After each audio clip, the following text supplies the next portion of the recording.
Hello, everybody. This is Augusto from REACH Initiative, and I'm here with Olivia from UNICEF, South Sudan. We are very happy to have you here with us. I see that there are still people coming in, so let's wait 1 more minute and then we start.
Hello, everybody again. This is Augusto from REACH Initiative, and I'm here with Olivia from UNICEF South Sudan. We're very happy to have you here with us today. So before we start the session, I would like to mention 2 things. One is that this meeting is recorded, and 2, that if you have comments, please post them in the Pathable chat, not in the Zoom chat. We will monitor the Pathable one. Before jumping into the presentation, I would like to introduce, even if virtually, a very special guest. Today we have with us Henrietta Fore, who is UNICEF Executive Director, and we have a message for them from her.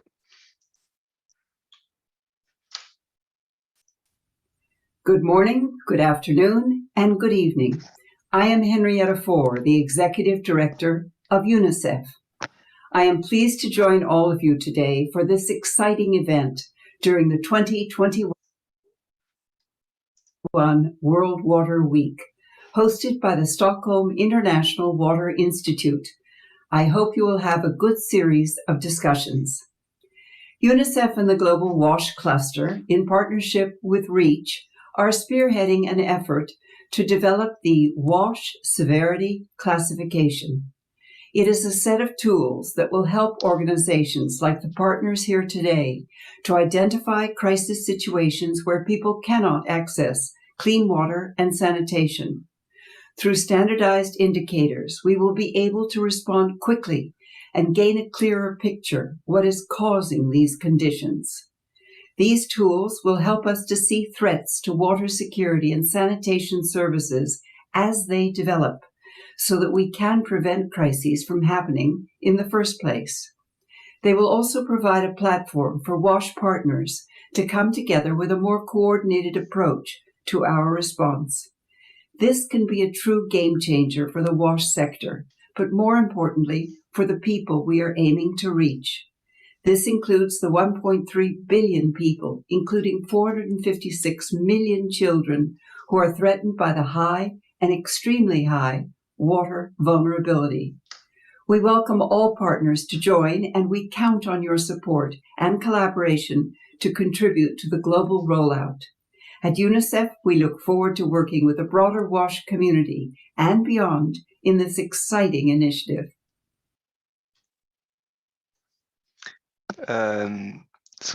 Yeah, we were very lucky to have Henrietta Fore delivering a few introductory words, and I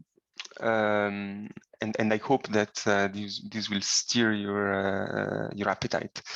So today we're gonna talk about how the WASH Severity Classification, which is a big research and development project going on right now, is, or at least aims at transforming the WASH analysis and with a specific focus on resilience. So I'm gonna give first a very brief intro on what is the issue we are trying to solve. Then we'll look how the WASH Severity Classification tries to address it with a resilient focused approach. And then we are very lucky today because we have Olivia with us, and she will quickly bring us through a case study in South Sudan where the WASH Severity Classification has been recently implemented. Then a few minutes for question and answers, and then some final thoughts. Would you mind in the chat on Patable to drop some thoughts about what is in your mind the single data source that is the most useful, that you would say most useful to describe the WASH conditions in a certain areas? Please do, because we'll get back to this in a few minutes. So don't hesitate to drop your replies. Basically, what is the issue we are trying to solve? Well, we can see that there is a growing availability of data related to WASH in most of humanitarian crises. Obviously, we still have a lot of data poor countries, but this is the trend. The issue is that we don't have a standardized system to make sense of these data flows. And as a result, this wealth of data does not translate into evidence-based planning. This obviously poses a lot of challenges regarding, the WASH sector ability to mobilize funds and also identify correct response options. On the right here, you'll find some questions that were asked by people during the inception phase of this process. So how we are gonna fix all this? Basically, the WASH Severity Classification is a process to build technical consensus among WASH partners about the situation, the WASH situation in country. And it's a set of interagency tools, right, that enables us to classify the severity and the drivers of WASH needs according to a standard methodology package. And these obviously ensure rigorous WASH findings that that are drawn from a wide range of data sources. So before moving ahead, Olivia, do we have any answers in the Patable chat? So far, we have no messages yet received, but I will monitor it. And if anyone wants to pop one in, I'll raise my hand. It must be late for many of us. But basically, the first question to you was linked to the fact that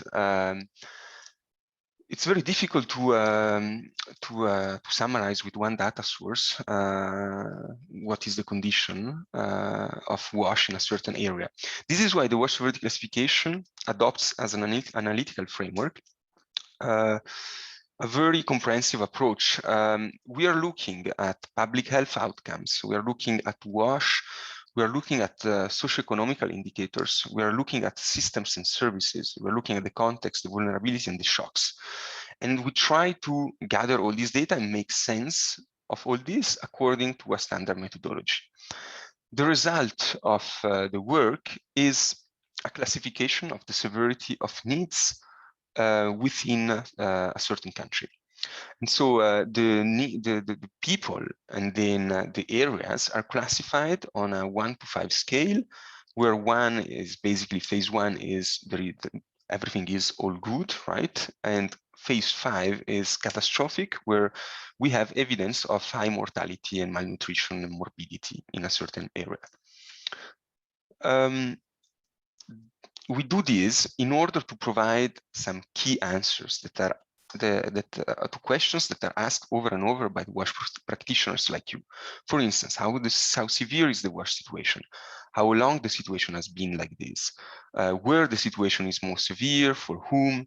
What are the drivers of the severity? How long we can expect the situation to remain the same? How we can expect the situation to change? Obviously, this allows us also to produce trends because we apply the same methodology over and over in all countries year after year. The aim of all this is to have better strategic targeting and prioritization of humanitarian assistance, more transparent and robust advocacy for the sector to fundraise, and others, and also stronger needs monitoring and early warning system, because the analysis protocols also look into forward-looking analysis for a 6-month period.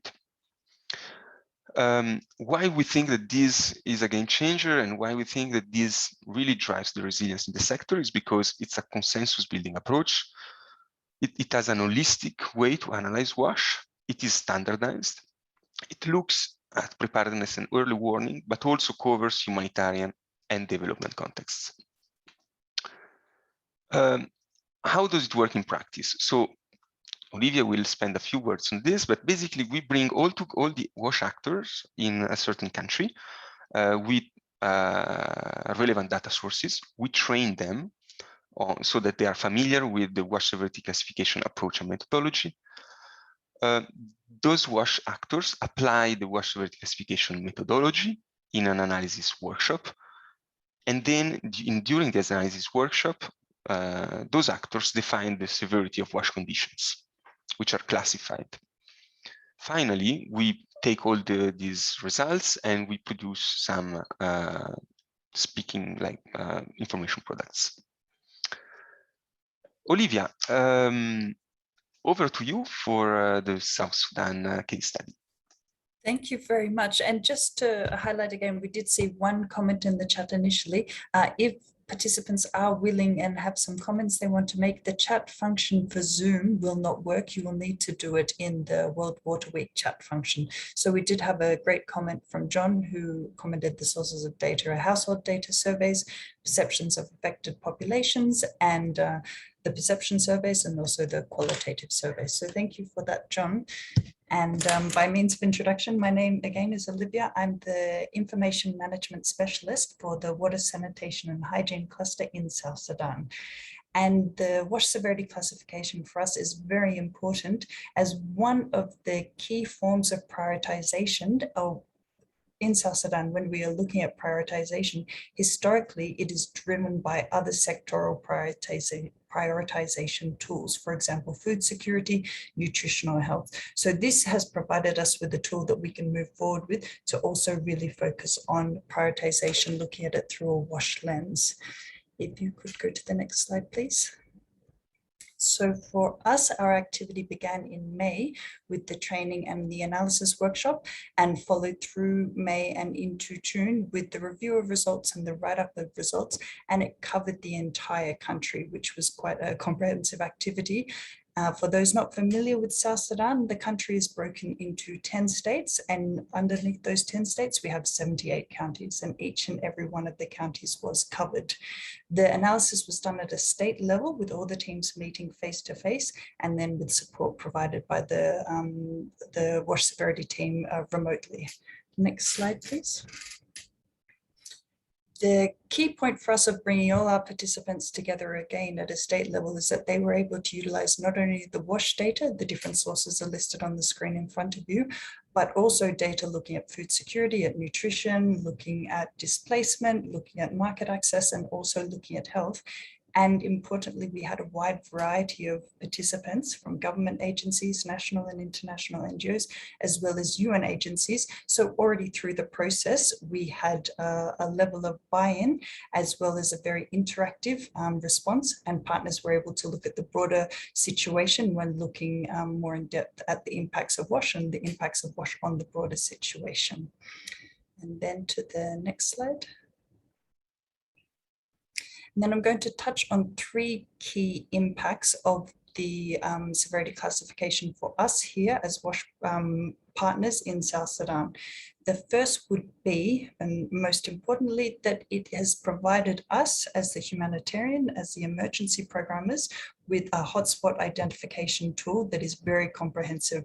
As Augusto mentioned, it doesn't just look at water, sanitation and hygiene elements, but it also looks at the broader sectoral approach.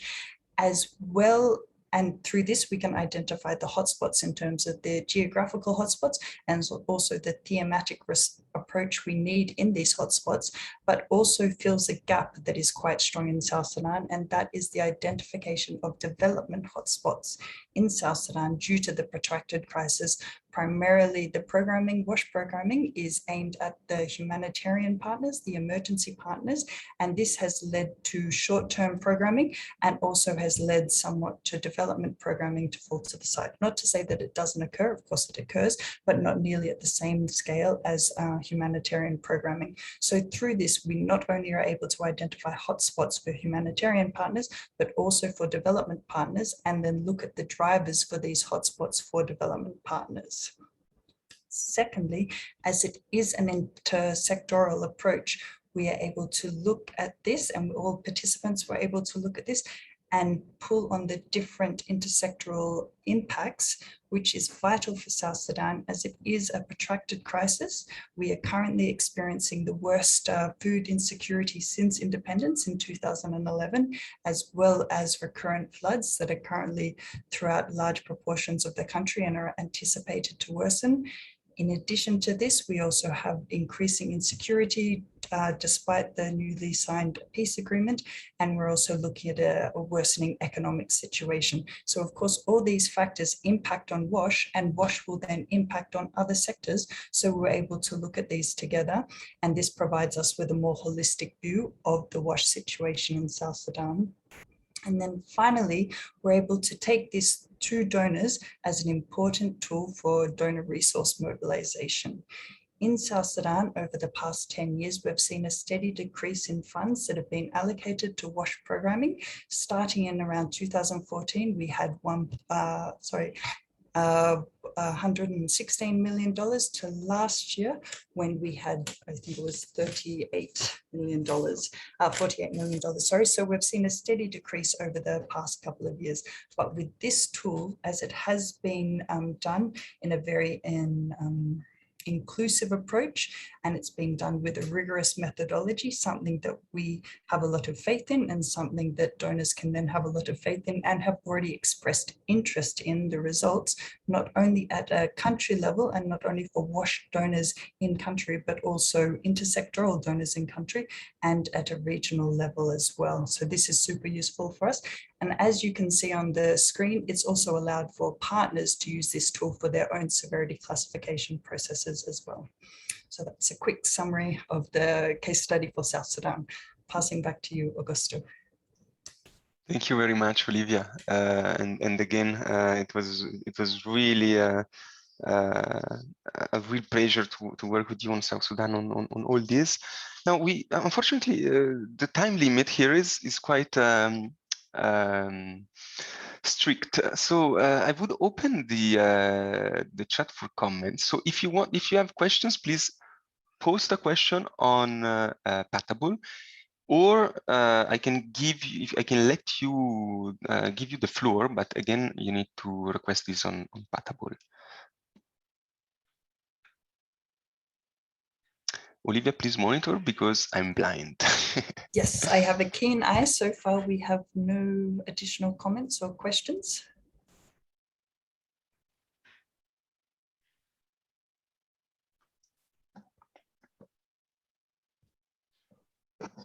Perhaps while we wait for some comments, I can jump on the conclusion, so we save some minutes.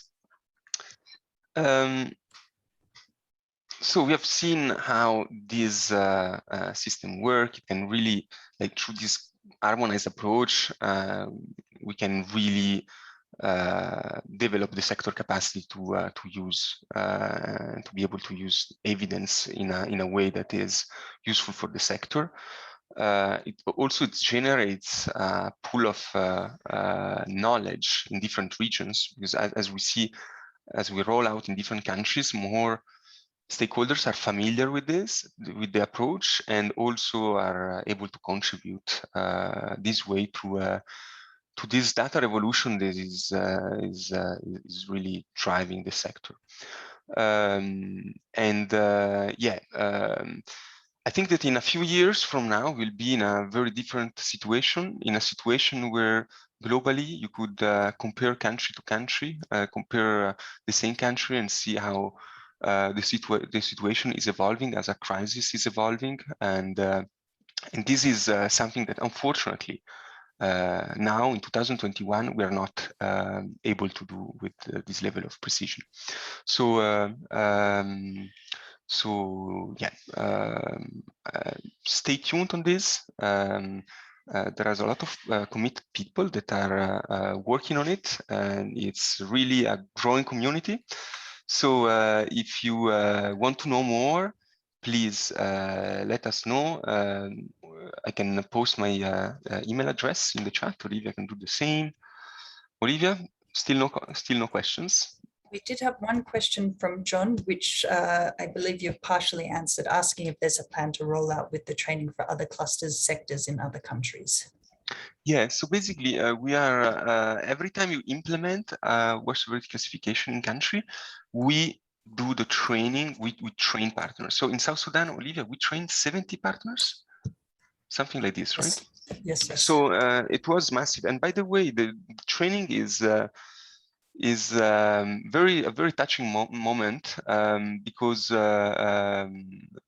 partners are really keen to improve their analytical skills, and they're very happy that we take so long to do so. We had 1.5 day of training before implementing this analysis process. Obviously, because it's the first time we implement this in a country, no partners have been trained before, so it takes time. But we see how all this knowledge is and this expertise is growing. If we had to come tomorrow to South Sudan again to do this, and next year we'll do, I'm sure that we'll have a very broad base of people that are already trained that could act as facilitators, not just as participants in the process. So I stop here just because I don't like to end meeting abruptly, and so I'd like to take the last minute we have to thank you all. Thank you for your presence. Thank you for your attention. I see in the group a lot of people that have been contributing on a regular basis since the very inception of this process, almost a year and a half ago now. So a special thanks to them as well. And again, if you're interested in knowing more, if you're interested in participating, contributing, please get in touch. We'll post our email addresses in the chat. Olivia, over to you. So a big thank you for me, and one individual, Mark, has already registered his interest in having a post World Water Week chat. Of course, we as the cluster would be more than happy. We found the process to be very, very, you could almost say, invigorating, and I personally enjoyed working with my state level team. And a big thank you to all who attended today. Thank you. Bye bye. Have a good evening.